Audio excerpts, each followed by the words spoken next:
ராமலிங்காபயம்.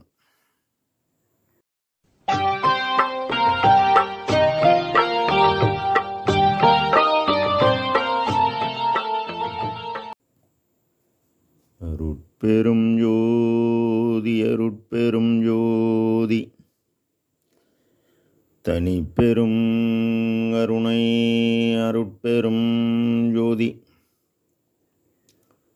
எல்லா உயிர்களும் இன்புற்று வாழ்க. வள்ளல் மலரடி வாழ்க வாழ்க. திருச்சிற்றம்பலம்.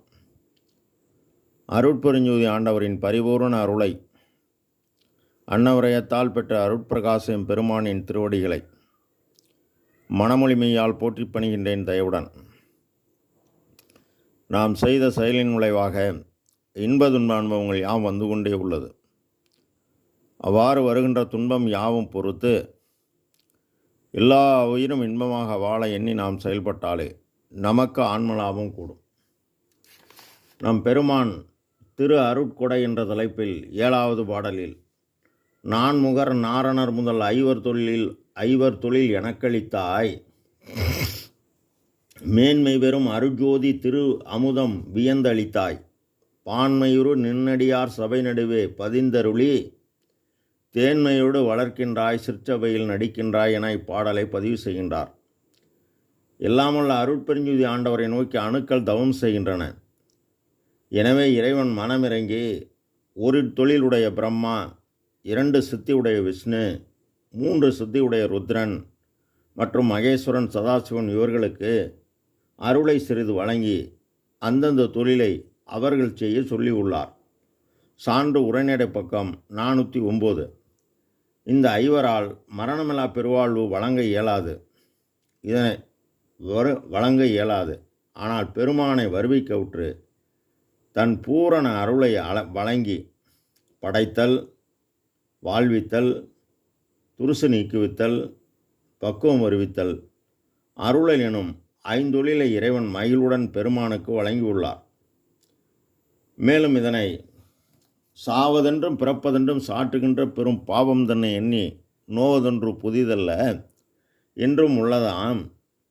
இந்த நோவை நீக்கி மண்டிடை நடிப்போய் நின்னாலே ஆகும், மற்ற இறைவரால் ஆவது ஒன்று இல்லை என பதிவு செய்கின்றார். ஆக அந்த மரணமில்லா பெருவாழ்வை மற்ற தெய்வங்களால் வணங்க இயலாது என உறுதிபட கூறுகிறார். மேன்மையுறும் அருஜோதி திருவமுதம் வியந்து அளித்தாய். எல்லா உயிரையும் தம் உயிர் போல் எண்ணுவது ஈஸ்வர பக்தி. பெருமான் எத்துணையும் பேதமுறாது எவ்வுயிரும் தம்முயிர் போல் எண்ணி உள்ளே ஒத்து உரிமையுடையவராய் ஓக்கின்றார் யாவரவர். அவர் உள்ளம்தான் எம் பெருமான் சுத்த சித்துருவாய் திருநடம் புரியும் இடமென நான் தேர்ந்தேன். அந்த வித்தகர்தம் அடிக்கைகள் புரிந்திட என் சிந்தை மிக விளைந்ததாலோ என்பார். மேலும் உயிருள் யாம் எம்முள் உயிர் இவை உணர்ந்து உயிர்நலம் பரவுக எனவும் உயிரலாம் பொதுவில் உளம்பட நோக்குக செய்யலாம் விடுகன செப்பிய சிவமே என்பார். அவ்வாறு பெருமான் எல்லா உயிரையும் தம் உயிர் போல் எண்ணி எண்ணி அந்த உயிர்களுக்கு வரும் இடையூற்றையும் அச்சமும் நீக்கிட இறைவனிடம் அருளை பெற்று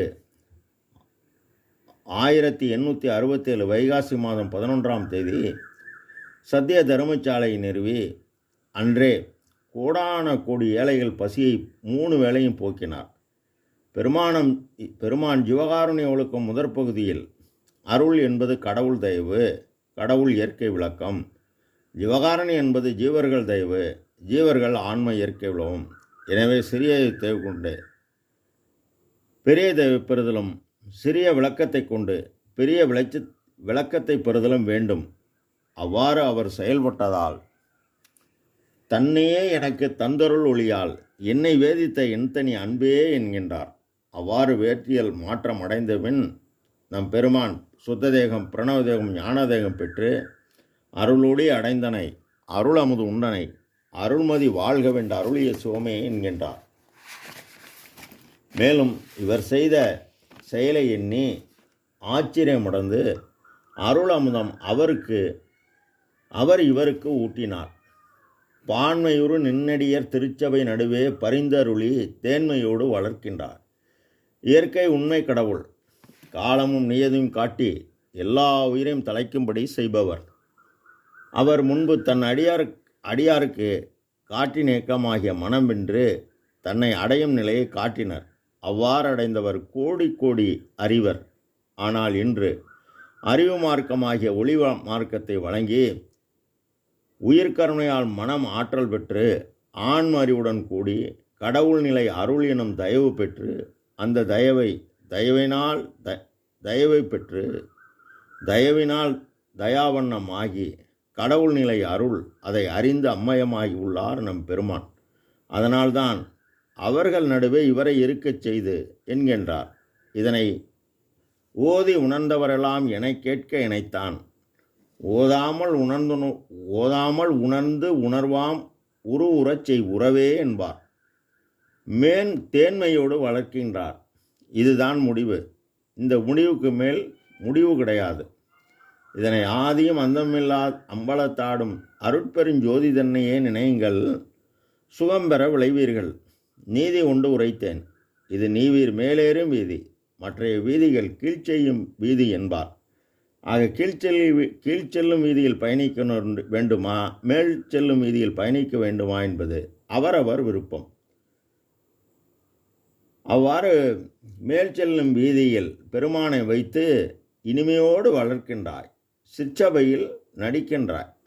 கடவுளை ஆன்ம அறிவை கொண்டு அறிந்து கண்டு கலந்து கனிந்து தான் பெற்ற இறை அனுபவத்தை எல்லோரும் பெற வேண்டுமென இரக்கத்தால் எடுத்து இயம்புகிறார். இதனை நோவாது நோன்பு எனைப்போல் நோற்றவரும் இஞ்ஞான்றும் சாகாவரம் எனைப்போல் சார்ந்தவரும் தேவானின் பேரருளை என்போல் பெற்றவரும் இவ்வுலகில் யார் உளர் சற்றே அறை என்றும் மேலும் பாதி இரவில் பாவியனுக்கு எழுந்தருளி அருள் ஜோதி கெடுத்து நீதி கலந்து சூழ்ந்து துளங்குகின்றாய். நான் பெற்ற பெரும்பேற்றை ஓதி முடியாது என்போல் உலகம் பெறுதல் வேண்டுமென இறைவனிடம் விண்ணப்பம் செய்த வண்ணம் இருக்கிறார். நாமும் பாடுபட்டால் நமக்கும் எல்லாம் செயல்கூடும். ராமலிங்காபயம். திருச்சிற்றம்பலம்.